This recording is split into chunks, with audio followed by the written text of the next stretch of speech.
How do we understand free will? What would it mean for God to create a world in which humans always choose to be good? If God were to create such a world, how would he do so? There seems to be two ways he could go about it. One way is that he could determine by force that all humans will do good, and when the world is created, they will do just that. A second is that he could create a world, and the free people within that world would do the right thing every time since birth. Let's look at the first method. If God were to force good choices on every person, can we call the person free? You see, freedom becomes an illusion if every choice is forced onto you and you simply believe you're free through an illusion. To be both compelled and free is a contradiction, and God does not create contradictions. But why not? If God is all-powerful, couldn't he do anything? But if we were to actually reflect on what a contradiction is, we would realize that it is not a thing to be done at all. What is a square rectangle? What is a married bachelor? If you take the apparent meaning of those terms, they communicate something impossible, something that could never exist. There is no such thing as a square rectangle any more than there is a Guzeldorp. The term square rectangle is meaningless. As such, there is nothing for God to create. It's like asking God to create a Guzeldorp. But what is a Guzeldorp? It's nothing at all. I just made it up. What about the second method, in which every person does good from the time that they are born?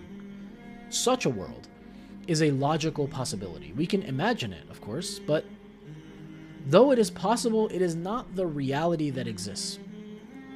So let's imagine that you have a hypothetical world. Let's call it Zork. In Zork, there is a lady named Karen. Karen walks to college every day and passes by a coffee shop. One day, Karen sees a new latte flavor in the shop, but she has class, so she has to hurry.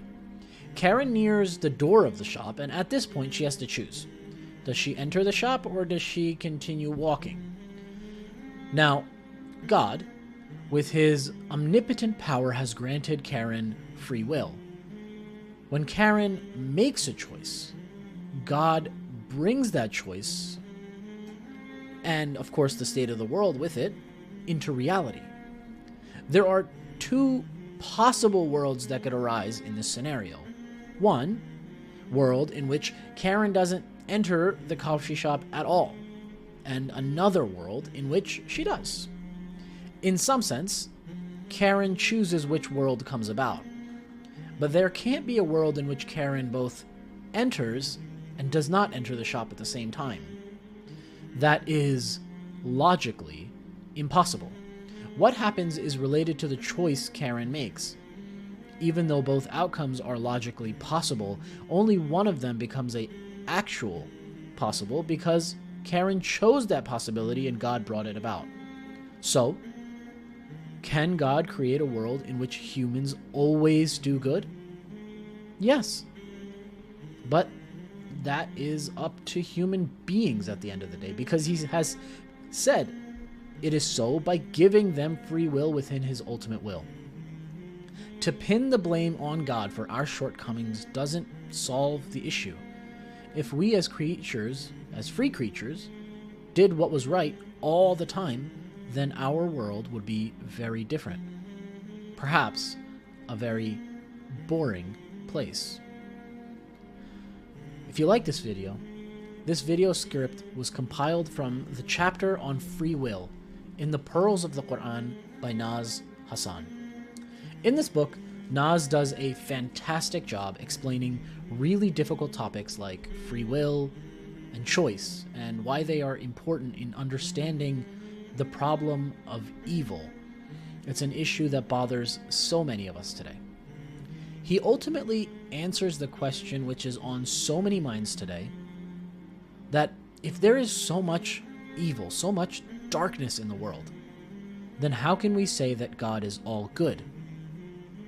Naz takes us through a journey seen through the eyes of famous popular pop culture figures such as Zuko from Avatar, Batman, and other pop culture references, which really help to make this, in my opinion, very dense topic very simple and easy to understand. Pick up or order a physical copy of Pearls in the Deep today at MeccaBooks, or you can start reading right now via the ebook on Amazon Kindle. The links to both the Amazon and the ebook are in the description below, and if you like this video and want to see more, give a like and a subscribe. Assalamu alaikum.